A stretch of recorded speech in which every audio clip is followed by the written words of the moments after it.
And welcome to Prepper Talk Radio. You're listening to Shane and Scott and our wonderful good friend here, JR from Survival Medical, here on Prepper Talk Radio this morning. Welcome to Preparedness Wednesday.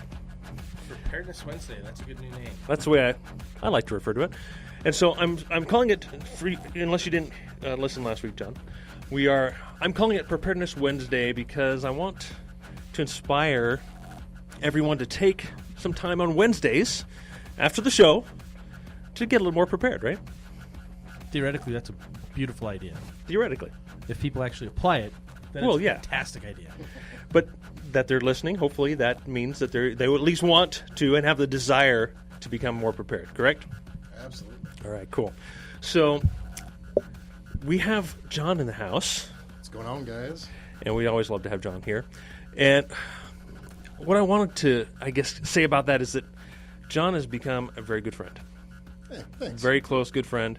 And that's really what I want to say prepping's about. It's about creating relationships and bonds, and this has been a great experience for me. All the people I've been able to meet, Scott, for example, changed my world, changed my life. Well, prepping's a community event, right? It starts in the family, it starts with the individual, but it quickly moves to the community by way of the family. And the reason that is because as you start to care, as you start to focus on being prepared, the first sphere of influence is yourself, right?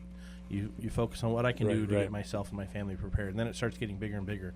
And then that kind of changes you to start thinking, okay, if something happens, how do I fix it as a group, as a community, as a state, as a nation? And you start getting bigger and bigger and bigger, and that sphere of influence grows. And that's, for us, I think that's why we ended up here doing this show, is because we felt that need to help more and more people get prepared. You first look toward yourself and your family's needs. Okay, what do I need to do? What do we need to do to become more prepared? And then I think naturally you start to look outward. Absolutely. Because it's also to your benefit. It's a progression. To help those around you. If you're doing it right, you're going to expand your reach of care, right? Your ability to help and ability to provide aid is going to get bigger and bigger. Now, you're also going to filter all that. Mm-hmm. I mean, that's just natural, right? We want to make sure that we have the best resources, we have the best help, we have the best, situation possible. And to do that, we do have to filter out what we're working with, who we're working with. If there's someone that you can't stand at all and you don't think you can ever get past that with that person, obviously you don't want to make that person integral in your plans, right? Because they're going to undermine everything. Unless they have a major change of heart, then okay, put your arms around them. Yeah, when do you and give up them. on someone like that, right? That's the big question is you want to help them along. I mean, just like, I want to say just like your kids, because you never give up on your kids, right? You're never going to give up on your family. I gave up on mine a long time ago. Well, that's because they hadn't come yet. But now you've got one coming. Doing 9 weeks. Fantastic. We're so excited for you. Freaking out. I got to get more preps If ready. you think you're not getting sleep now, wait till then. I know.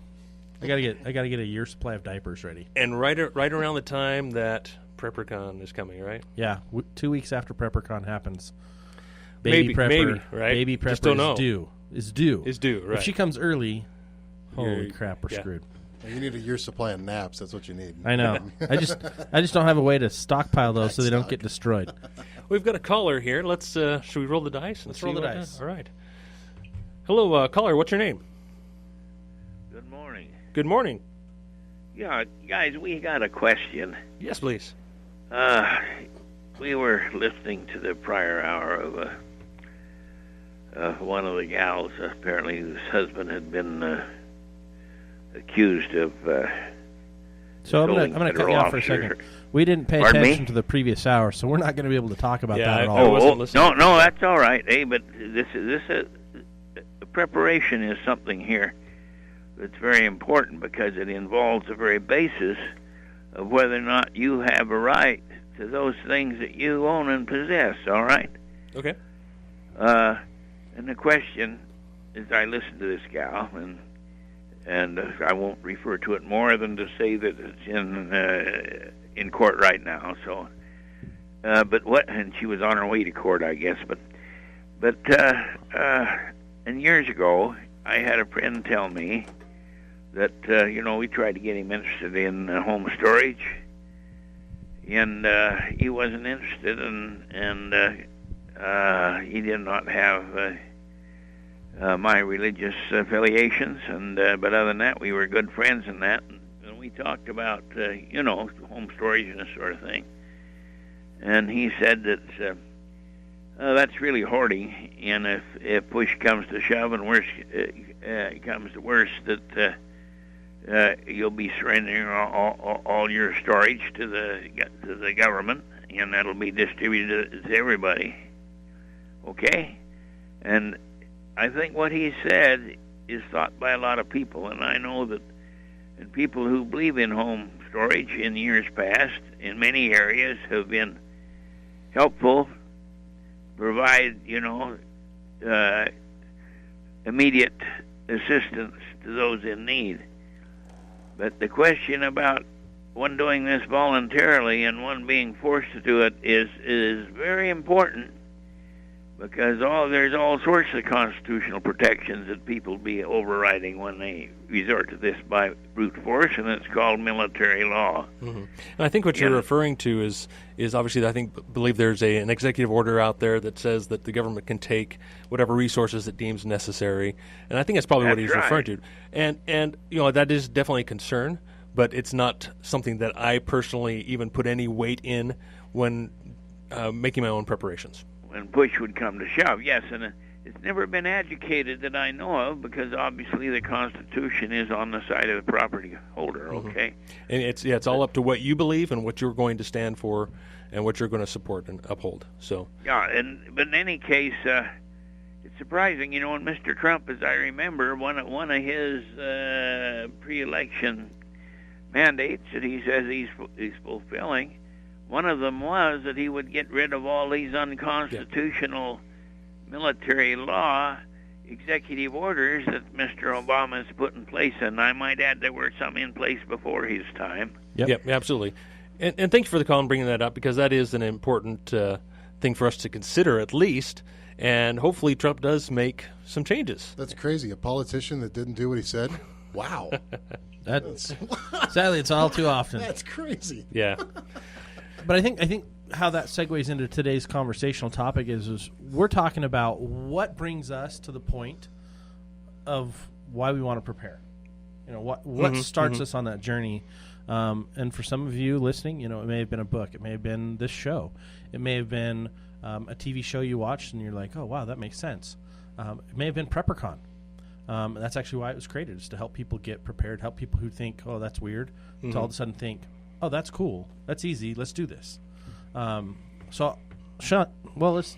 I'm not sure who to start with. Let's start with JR. Let's start with you. What got you started down this path of being personally responsible, being prepared? Well, no, I hate to get political, but I guess I've always been a libertarian by nature, and so I think part of if you're going to have a liberty-based philosophy, you need to have an independent lifestyle, right?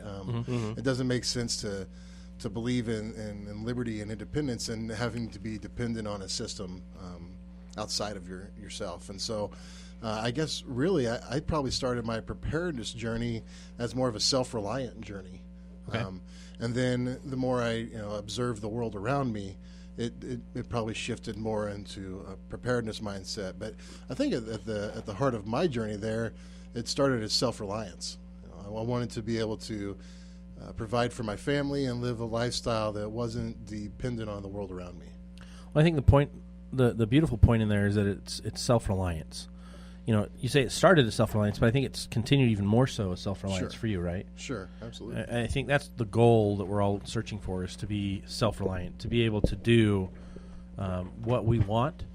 And the only way to do that is to create your own scenario. Start learning skills. Start learning how to do the things you need to do, your medical, your gardening. I think that's one of the most overlooked skills. People just don't do it anymore. They're like, oh, the grocery store. It's always going to have what I need. No, it's not. As soon as the truck stop, the grocery store's empty. Yeah, I think maybe even starts a little earlier for a lot of us that maybe we don't realize.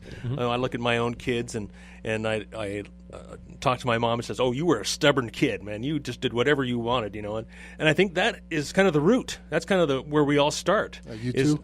Yeah, there you go. Exactly. I think, and I see, my kids are probably even more stubborn than I was. Back then, I kind of gave in to authority, right?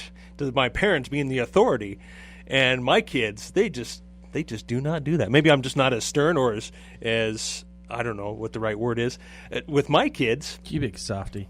I'm a little bit of a softy, but anyway. So maybe that's what where it happens starts. when you have like 12 daughters. You get soft. Well, 4. It's like 12. I've been Might as well around be them. 12, right? There's a lot of energy there. Yeah, exactly. So holy crap. I don't know. That's what I'm kind of thinking is that where this all starts for us. It's even deeper than that. It's our right to choose for ourselves, our right to make our own mistakes and to mess up our own lives, even though our parents know better for us, right? Well, we need to make our own mistakes and choose that way for ourselves. Well, I think choice is a big part of that. Yeah. The reason that self-reliance interested me then, and when I started the journey, and it interests me now, is that's what creates the choice. If I don't have the ability to be self-reliant, then I don't have that choice. I'm stuck in a system. That's true. The choice has been taken away with me because I'm dependent on something. If I want true freedom and true choice, then I have to be reliant on myself and myself, my family, and my friends, my circle only. If it goes outside of that, then there's influences that are beyond my control, I guess you might say, that I become subject to, and I don't want to be a subject. I know that's not. Yeah, no, absolutely. And if it pleases the crown, I would like a driver's license. Those are the best. Thank you. Exactly. If it pleases the crown, I would like to live on my own land and not pay taxes for it. Yeah. And be able to do whatever the heck I want. And going back to again, kind of the teenage philosophy. Once you get become 18 or 21 or whatever, and say, you know what, I want to be my own person. I'm going to do my own thing. Mom and Dad, stop telling me what to do. Okay, that is all contingent upon you being able to provide for yourselves, right?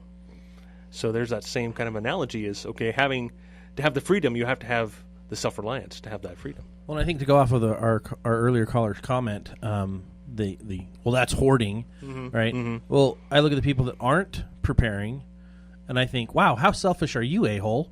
Because you're going on vacations, you're racking up credit card debt, you're doing all these fun, wonderful, exciting things, and not thinking about tomorrow, and now you're putting all that pressure on my family to support you when you've done nothing to support yourself now. And so I kind of have an animosity against people that have that mindset. They're like, oh, no, dude, we're good. I can do whatever I want. When something bad happens, I'll just take from the people that have.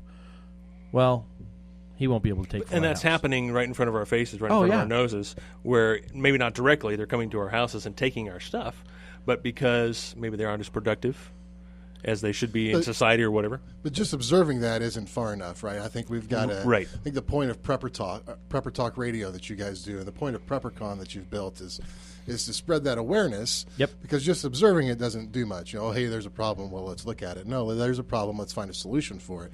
And I think a part of our subject today ties into that. I think, in my experience, some ways that have really helped open people's eyes to why it's a good idea to be prepared have been books have been a great tool for that.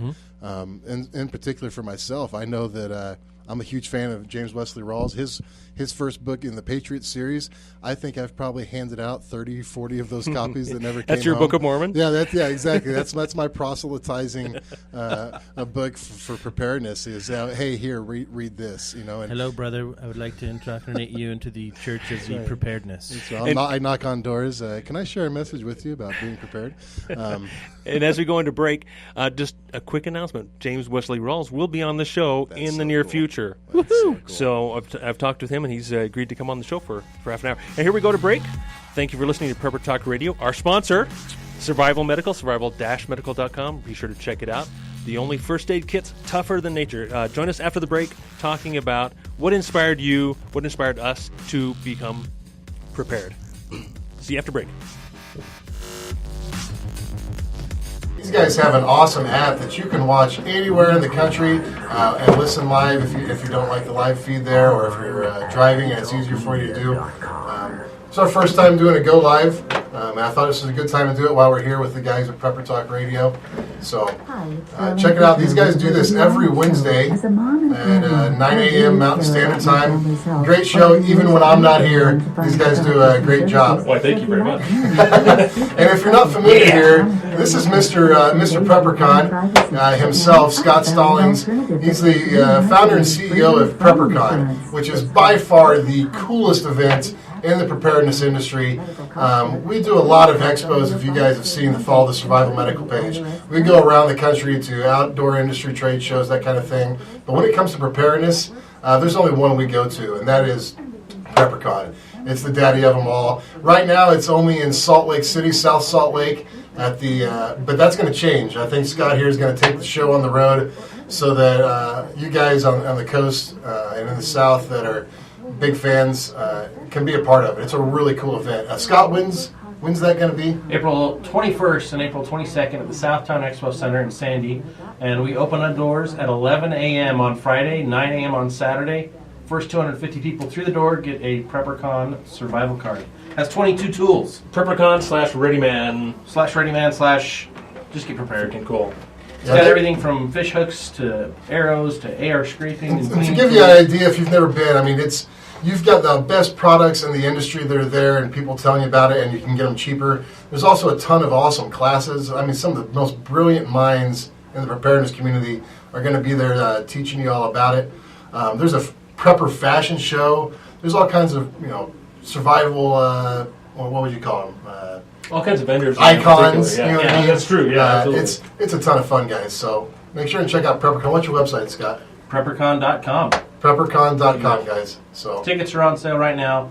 Discounted. You can save an extra $2. They will not be discounted at the door. All right, so that's our in-between segment here, and we're going to go back online here in just a minute. Yeah. And I'm sure Shane's going to really plug some survival medical when he comes back on. Well, heck yeah. Scott actually came up with a new tagline that we've got trademarked now too. Oh, cool. What's it called here? First Aid Evolved, which kind of showcases the function of survival medical products. You've sent it to trademark? Yeah. Yeah. About 5 minutes after you came up with the idea, I got a hold of the attorney. Awesome. I get 1 penny for every $1 million he makes. Every time that's mentioned? That's not in the contract, but yeah, we'll talk about it. I get 1 penny for every $1 million he makes. My consulting fee will come through later. A penny per million. We'll pay that. We'll pay that. Right. That's in the budget. That's in the budget? Yes. Cool. Oh, man. We got some people on our live feed? Just me. And Chris Deslow just joined. Sweet. What's up, Chris? What's up, Chris? Four Directions Bushcraft. What's up, buddy? Heck yeah. He's not coming to PrepperCon, but we love him anyways. He's not? I wish. He'll be there next time. I couldn't get the prices down low enough to make it worth his while. It's coming a long Sorry, way. man. Yeah, he's coming a long way. All right, here we go.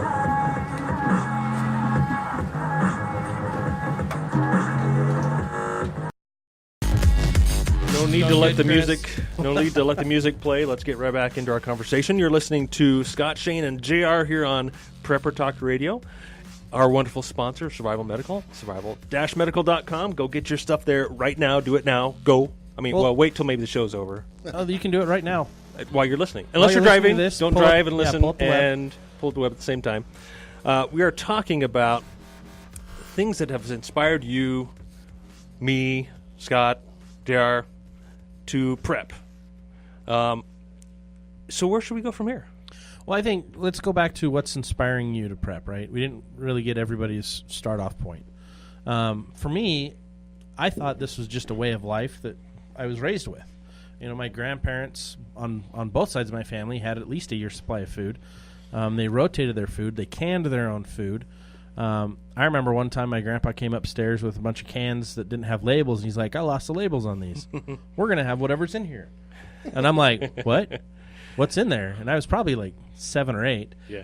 And he's just cranking open a can. He's like, oh, stewed beef. This one's going to be good. Oh, this is the pork and beans. And he's like playing with another can. He's like, I have no idea what's in here. Opens it up. Oh, it's cream of corn. This is good. So we actually had a little meal. There's like green beans, a whole bunch of cube steak just in gravy, but he'd canned it probably 10, 12 years before. Mm-hmm. And he's like, well, we better figure out what these are. Oh, all right, that's dinner. And I remember all the time as a kid, every time we'd visit, we'd be in the garden for a little while. we'd snap peas, we'd harvest, raspberries. I mean, we were always in the garden, and that kind of translated into my family. My parents did that for a long time, and then health and other issues got in the way. But I'm moving back to that. I'm moving back to that. Let's be fully self-sustaining, as well as my brother. I mean, his wife built her own greenhouse, but that's just kind of how it always was. But the survival aspect, or being a quote unquote prepper, as I guess the world defines it now, I didn't really realize I was a prepper. I got into wilderness survival, when I was 12, 13 years old, when I read My Side of the Mountain. My grandma sent me that book for Christmas, and I was like, peace out, I'm moving to the mountains. I'm out of here. My mom's like, yeah, no. Kept me in Scouts, which kept me alive for a while. That was good, and I did that. And Scouts have changed now, and instead of doing wilderness survival, it's internet survival, and you're like, what the hell? It's amazing how many generations that book has inspired.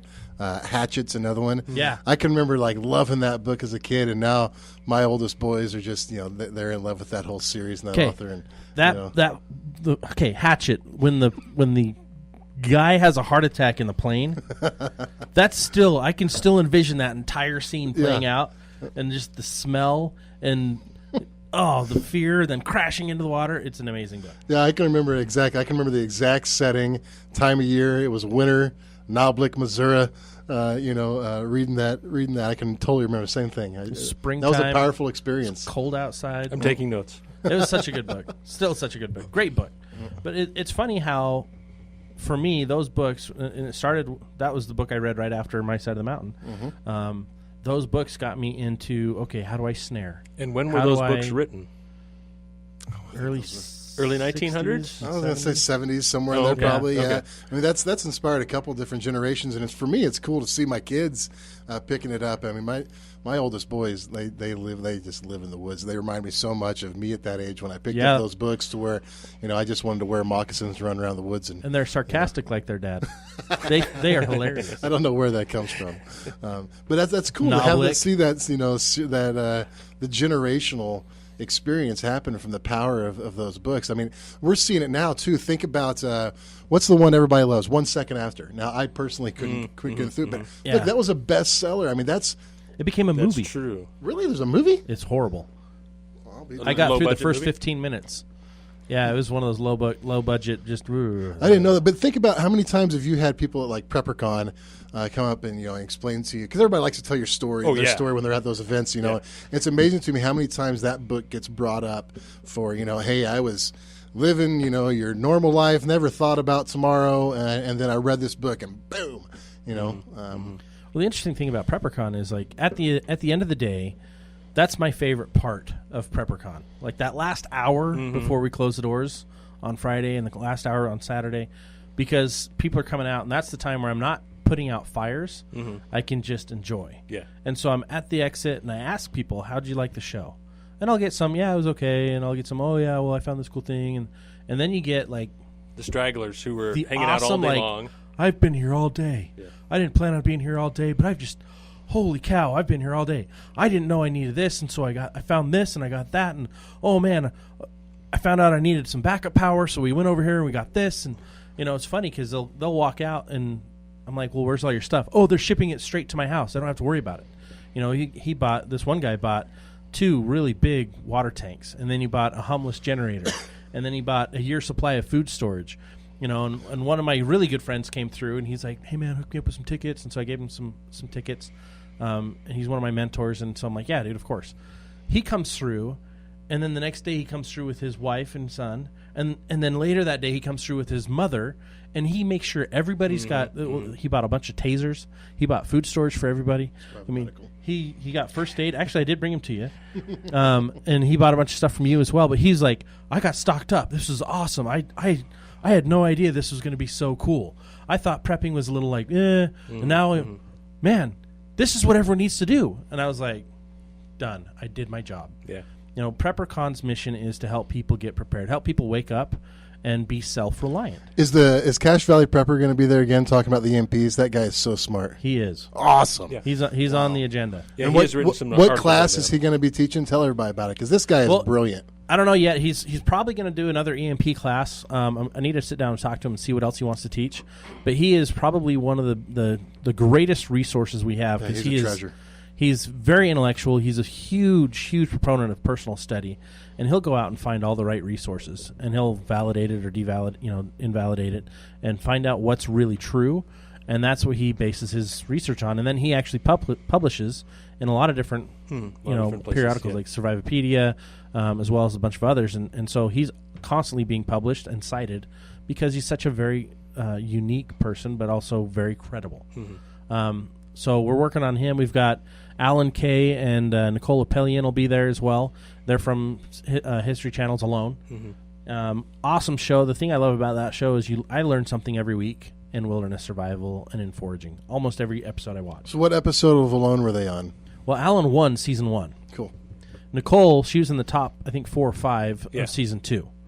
So they both were out there more than 57 days. Yeah. Wow. 56, And what are they going to be doing at PepperCon? So they'll be there to meet and greet, but they'll also be teaching some classes. Nicole's going to do some That's what they do. wilderness. They're instructors. Yeah, wilderness edibles, as well as medicinal purposes. And what region are they from? I love she's learning from about Oregon. that. Yeah. Awesome. He's Western, from- Eastern, do you know? I think Eastern. I don't remember. Cool. I'd have Well, to double Eastern check. Oregon's going to have a lot of the same plants. It's, Yeah. Yeah, Western he's on the Oregon's east just a whole other world. It's like going to the Shire. She's pretty much. I think she's on the east side. Yeah. Yeah, Cool. so Awesome. she'll be there. Alan, he won season 1, and he's going to be doing some personal combatant stuff. He worked in police enforcement, law enforcement for a long time. He's a corrections officer, but he's also been a student and a teacher in the survival industry for a long decades, time, decades and decades. And so he's a wealth of knowledge, and they're both just so much fun. So we're going to have them there. Plus, I mean, we've got about 75 other classes that are going to be going on. Everything from basic first aid training to actual water purification, how you can purify your own water. A lot of do-it-yourself project courses. I've got to ask because he's one of my favorites. Did we get Angry American yet? Still working on it. Still working He's on got it? to make sure he Let's can give move him a few call. things on his Hey, schedule. Chris, if you're watching this on live feed or anything, man, we got to get you at PepperCon. I'm calling you when we hang up here. Sounds good. Now, I was going to ask something about PepperCon. Now I totally forgot. Yeah. So have you guys read those books? So that's the Angry actually American series. when I really started identifying myself as a prepper, is when I read Angry Americans. His entire series. I'm on book 5, but his first book. It was funny because my background is for the last little while I've been a realtor. Before that, I was a college administrator in California, and I hated being in California. I didn't have the things that I wanted to have readily available. I always had a 6-month supply of food. I actually put my bed on stilts. I was renting a room out of apartments. As a single guy, that's kind of what you do in California. 6 guys rent one house, and that way you can afford a room and to live in a city that makes sense, right? But my bed was on stilts. I had all my food storage and all my supplies, my 72-hour kits, because I usually have, I call them 72-hour kits, but for me they're more of a 96-hour kit for 2 people. I'd have all those throughout my room and in my car. And when I moved here to Utah, I moved here to get married.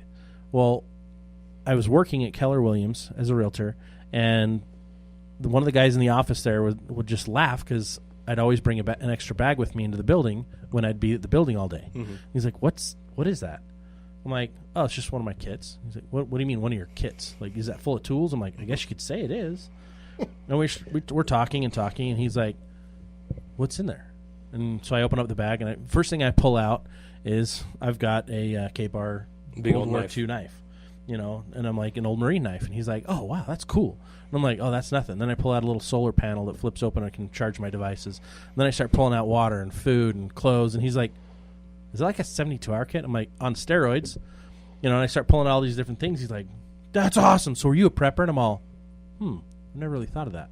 Well, let's be honest. And The term prepper, we're just using that to be cool, right?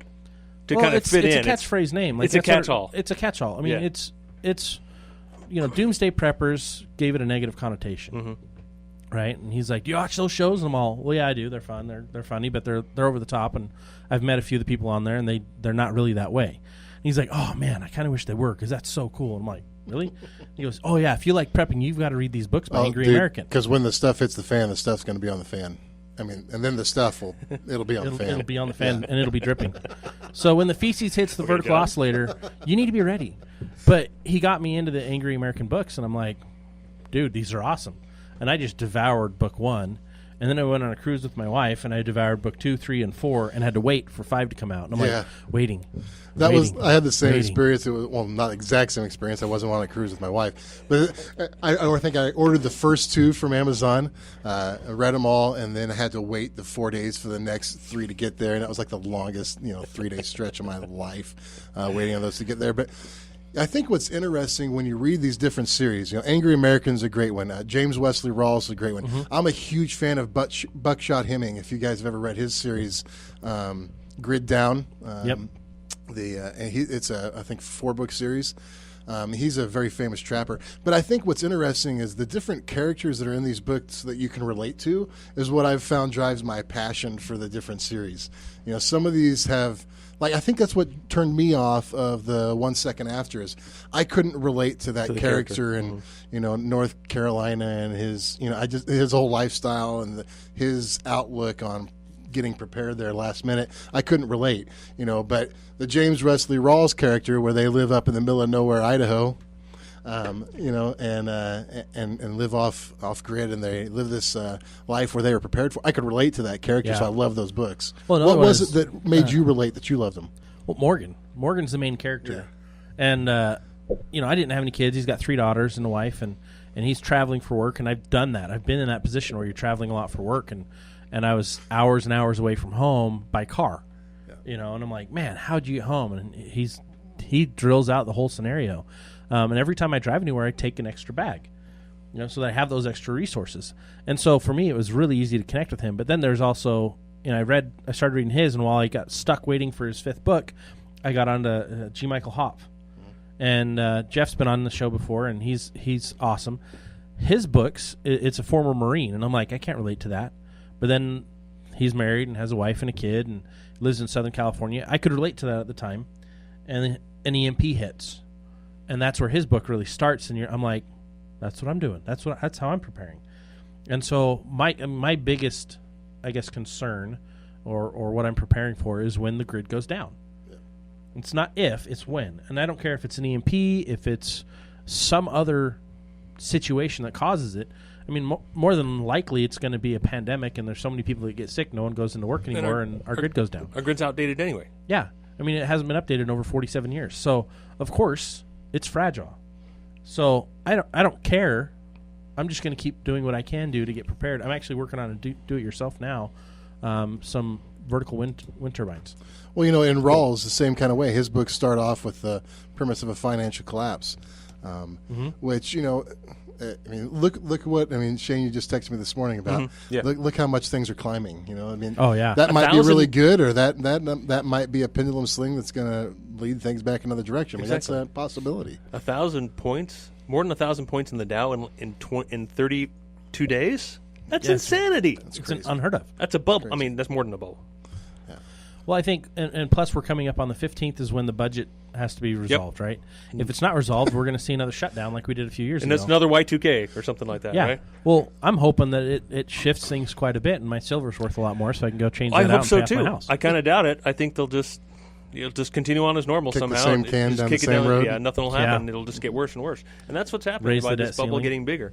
Anyway, I have 3 books that I read as a youth that now they kind of come to my memory that, okay, these are not prepper books, but they are definitely kind of apocalypse type books that are set in way in the future. Now the books aren't. You probably haven't heard of them. They're definitely a youth book, and I remember reading them when I was. If you say Harry Potter, I'm going to laugh. No, you kidding me? Little House in the Prairie is about to come up here. The City of Golden Lead. Oh, there's our break. I'll have to get to those after the break, after our music. You're listening to Scott, Shane, and JR here on Prepper Talk Radio. Don't forget to visit survival-medical.com, and JR and Scott are just looking at me like, okay, what's he going to say next here? Join us after the break. Actually, all right, going right back in. No need to wait, as I said before. You are listening to Prepper Talk Radio, here with Scott, Shane, and JR, with the new tagline for Survival Medical, survival-medical.com. What is it, JR? First Aid Evolved. We got to give the credit to Scott here. We were at a show down in Texas. meeting a lot of great independent retailers, and Scott came up with a great way of explaining our function. You know, if you guys aren't familiar with survival medical, we do things completely different. The function of our kits is a completely new concept when it comes to first aid. All of our kits are waterproof, dustproof. You know, drag it through the mud and keep it in the back seat of your four-wheeler when you're going down the road. Well, forget they're also UV protected. That's right. Your Band-Aids aren't out in the open. Your ointments aren't out in the open. It's sealed and it's protected. Plastic is not an oxygen barrier. That's the thing that I like about these kits so much is it's protected, and then you can open it up, rip it open, use it, and then reseal it. Yep. All right, guys, all the lines are lit. Let's start taking some calls. Okay. Hello, are you there? Yes, I was hoping to talk to somebody off air, but I have a friend who's a survivalist, and he learned what I had been asked to testify of in New Orleans. You remember after Katrina, there were a lot of the FEMA trailers taken down there, and I know a lot of my survivalist friends, they have pieces of property, but they also take a trailer out there and set it on their property as kind of emergency housing, right? But a lot of them have not been aware of the situation that they're being exposed to in those small housing units. They'll turn on their propane cook stove or their propane oven and end up becoming sick. So I just wanted to make people aware that anytime you have even a good clean propane burning stove inside of a small room, like a FEMA trailer or a camp trailer or even a mobile home is, that you run the risk of subjecting yourself to the combustion fumes of that cooktop and oven. Yeah, absolutely. Any enclosed space that way, whether it be a small room in your house or whatever, it needs to have good air ventilation. Absolutely. Thank you for the call. Sure, appreciate Oxygen it. is important. By the way, when you get a chance, I'd like you to look at the website called Manufactured Mistake and then call me, and I can talk you through some other details. Okay, Sounds good. Sounds good. Thanks for the news. All right, let's I'm take blind, another call. so I've been blinded, so you'll have to call me, and I can't call you. Okay, will do. Thanks, sir. All right, let's take another call. Who is this? This is SJ. Oh, SJ, you had a comment for us? Oh, I would really like to know the date and times of PrepperCon coming up. Yeah, and I'll hang up and listen. Thank you. All right, thank you. Okay.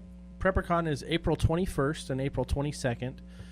It's 11 to 10, so 11 a.m. to 10 p.m. on Friday. We extended the hours later, kind of pushed it back so that we could get more people in. We've heard a lot of people say, well, I'd come, but I work until 7. And I'm like, you need to be there. And they work Saturday as well. So we're trying to make it as open and friendly as possible to get people in there. So make sure you come. The first 250 people out each day get a PrepperCon Ready Man Ultimate 22-tool survival card. It's the size of a credit card, fits in your wallet. We'll be handing out 250 each day. The other thing is on Saturday it's 9 till 8. So make sure you get there early. I mean, we're going to have over 260 booths with over 120, well, actually over 180 vendors.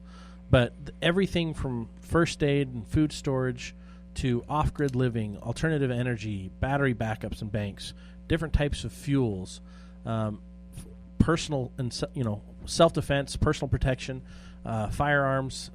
We've got bow and arrow gear. We've got just about a little bit of everything. Aquaponics, hydroponics. We're going to have our knife fighting tournament again, which is going to be a lot of fun, and that's going to be run by Urban Survivors.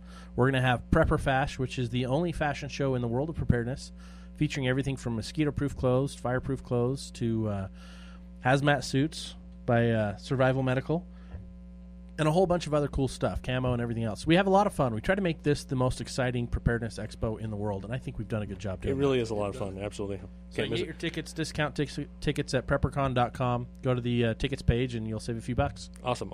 Okay, phones are still ringing. Let's keep going. All right, who is this? Do you have a question or a comment for us? I have a question. Yes.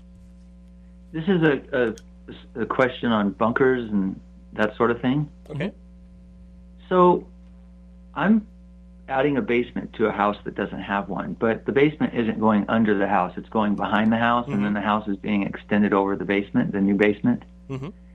So this is the first time I've had an opportunity to do something this extensive with a basement and potentially add a fallout shelter-style bunker kind of hidden underground coming off the basement. Perfect, yeah. But I usually sell the houses after I fix them up. And so I want to ask you or the audience a question.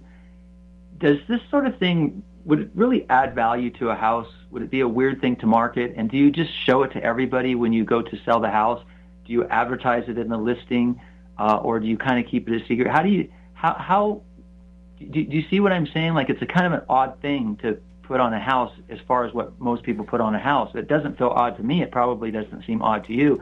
But when you go to market it, how does that impact the sale of it, and what should you say, and does it really add value, or is it a waste of money? Well, square footage always adds value, first and foremost. And so you always want to list the square footage and let people know that it's there. But letting people know exactly what you've purposed it as, I think, is a bad idea. Just because then everyone knows what that house has. But if you just say there's additional square footage, perfect home for the preparedness-minded, something like that, so that you're not going into too much detail, I think that's kind of the fine edge of that blade. Is if you go too far, then everyone in the neighborhood knows exactly what's going on, and if that person does buy it, and they're a prepper, their concern is going to be, well, great, now everybody knows what I've got. And if someone's looking for something like that, they're going to recognize, oh, this could be a cool fallout shelter. So, I don't think you need to throw that out there. So the basement part is standard. That's just going to be a normal basement like any other basement. But coming off of that would be this other aspect. Mm-hmm. And so how would you anticipate finding the person who appreciates it so that you don't have to show it as an added value, but yet you could find the person who would see the value and you would gain more from the sale of the house because it's there? Or is it just a waste of money because maybe the market really isn't there and finding that unique person is too difficult? The market really isn't there, unfortunately, but there are people that are going to want it. I've actually looked at a couple listings that had a similar thing. So, and the way I saw it in the listing described was home for preparedness-minded with extra details to be disclosed at closing. And then nothing was there, but they were drawing a crowd that valued that. So, I mean, to me, great marketing, right? There you go. The person that valued it knew that there was something there. One of them had you moved a bookcase that was underneath the stairwell, and that went to a hidden part of the basement. And another one had a whole nother, 3,000 square foot basement, kind of like you're saying, not under the house, out away from the house. And I saw, both of those when I got farther into the process, looking at those properties that were for sale, that it was just disclosed after a certain criteria had been met. Once they knew you were a serious buyer and had the money and those sort of things. And I think that if you market that right, there's absolutely a market for that, especially right now. I can tell you in the preparedness business, the demographics changed. It used to be a more blue-collar. Hey, caller, we're going to let you go. We've got other lines calling. Used to be a more blue-collar demographic. Thank you. I really appreciate that. Now we're seeing a higher income becoming very interested in preparedness and that kind of thing. I mean, there's just an article I read the other day about the billionaires that are now preppers. I mean, that's so there's people that want to spend money on that. Caller, I'd go ahead and see it as a good investment. Hey, I just brought on another caller here. What was your name? You had another question or topic for us? This is Ann in Springville. Yes, Ann. Hello, Ann. I just wanted to give 2 hints that I've learned over the years by listening to you. Oh, thank you. And, listening to other people, some of your guests and things. And there was this gal out of, I think it was Idaho, a couple of years ago in November, had a really, really bad cold spell, and they were out without electricity for a while. And so the following month she thought, how can I prepare for this? And what she did was she got fleece. Like you just buy it at Joann's when it's on sale, 50% off, that cheap fleece. She bought a good number of yards of it, made herself some mittens, some booties, things like that, and just use it to gently wrap herself around in her hat and stuff. And she lived in her house in December for about 2 weeks without putting the heat on except to keep the pipes from freezing. And she said she was totally comfortable. So there's a cheap, easy, fast, if you need to leave or something, way. And I thought it was awesome. And then there's this other gal. I went to a presentation, and so they decide they were going to turn off their heat, and just keep it enough that the pipes don't freeze and see how well they could do and what they need to improve on. And she was freezing. She set up those little pop-up tents that you don't have to stake or anything in her living room. Yep. give her kids their sleeping bags, put them in there. She said she froze all night and was just, this little gal in Utah was just so uncomfortable. And she woke up in the morning and thought, oh my gosh, I've killed my kids. You know, she went in there and she said, as she unzipped the flap of the tent, this wave of heat just came tumbling out because of all the body heat, and the kids were great. So just a couple of hints that I've heard. Thank you very much. Yeah, we've talked about that one a few times, and it's fun to hear that someone's actually used that and can give you, reliable feedback. So thank you for your call. Yeah, absolutely. Thank you very much. Real life examples. Thank you very much. All right, so we missed a bunch of calls, so if you want to call back in, had a comment for us, 801-254-5855. Yeah, our lines were absolutely full, so that's very why we much. couldn't So take yeah, anymore. sorry, we're not so good at answering phones quick, but we like to talk. So I guess before the last break, we only have another 5 minutes or so here. I was talking a little bit about the books that inspired me. Yeah. Kind of deep down, I guess this is kind of where I got the root of being prepared, is these 3 series of books, and they're definitely a youth book. The City of Golden Lead, The White Mountains, and The Pool of Fire were about these kids that way in the future, and basically it's kind of like a definitely futuristic, these tripods. There's some alien spacecraft, some that basically take over, and they're controlling everybody there. There's no freedom because these tripods, these aliens, have basically taken over. And so there's these group of kids that are resistance, and they end up over the series of these 3 books, they end up destroying this alien race or whatever. And it was very inspiring to me in that, okay, you can do this. You're a kid, but open your mind. And it's not a prepper book at all, but it definitely inspired me to look out beyond than my own little small world of what people are telling me to do, That reminds me of the movie Red Dawn. Obviously, there weren't tripods in there. Wolverines! But that was the book the movie that, for movie. me, movie-wise, I was like, all right, dude, yeah. I'm a high school kid. We can take care of crap. Yeah. We got this.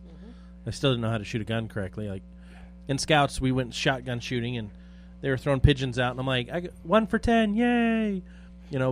And so I want to point that out because you've got to practice your skills. You've got to learn, right? Because now I'm 9 for 10, in a tough competition. I actually took third in a shooting tournament a while ago with shotgun, and I was really impressed with myself because it's a big change. And so whatever you're reading, whatever you're watching, whatever you're doing to get you interested or more interested in preparedness, take that excitement and actually go do stuff. Don't just enjoy the books. Take that and go do something. I mean, I learn something from every book I read, and I try to apply that. I try to find a do-it-yourself that I'm comfortable with, and then once I get that one done, I try a tougher one. So what's on your list now? Well, right now, my books to read. No, things to learn that you've been inspired. So things to learn. My big ones are finishing up my ham radio license. Yeah, that's on mine. Blacksmithing. There we go. And energy. I'm doing wind turbines right now. I'm working on some wind turbines. Out of buckets. Nice. Yeah. Yeah, that's communications is on the top of my list right now. So you and I need to talk more about that. We've got to talk more. Shane's brilliant with this stuff, and that's for too many years I've neglected to learn what I need to learn there when it comes to communications. I mean, if we can't communicate, we're not nearly as effective. That's such a huge thing that. And the technology has become so much more affordable, just like solar. I mean, I look back to I was just talking with my business partner about this on the drive down here today. Back in 2006, I was living off grid in Southern Oregon, and I upgraded my system, and I paid like $2,800 for an inverter, right? And I'm looking at that today compared to these generators that you can buy that have it's your batteries, it's your inverter, it's everything, and heck, retail price on those are $19.95 for Pete's sake. You can run your whole house. I spent $20,000 on that system back then, and it was crap compared to what you can get for $2,000 now. It's insane. Definitely take advantage of the technology, but to live more simply with that technology is kind of my goal. Is where I'm shooting for. Isn't that a strange paradigm? It is. I love this technology. High-tech simplicity. Oh, yeah. It's true, but it works. Absolutely. Why else do we have this technology, right? I mean, it's to bless our lives. Absolutely. Take advantage of those blessings. Enjoy those blessings. But I think before we cut out, what is on your list, Shane, of things you're going to focus on, learn, and grow? Definitely homesteading. I mean, that's where my mind is engrossed right now. Getting back to planting a garden and living more simple. Moving away from technology, but still taking advantage of the technology. So, JR, thank you so much for being with us today. It was great being here, Always guys. good to see you and here, everybody, make sure and check out survival-medical.com. We've got a lot of new products coming out. Come see them at PrepperCon and learn some more about our products and see the new products there. PrepperCon, man, we can't wait to be there, Scott. Excited Wolverines!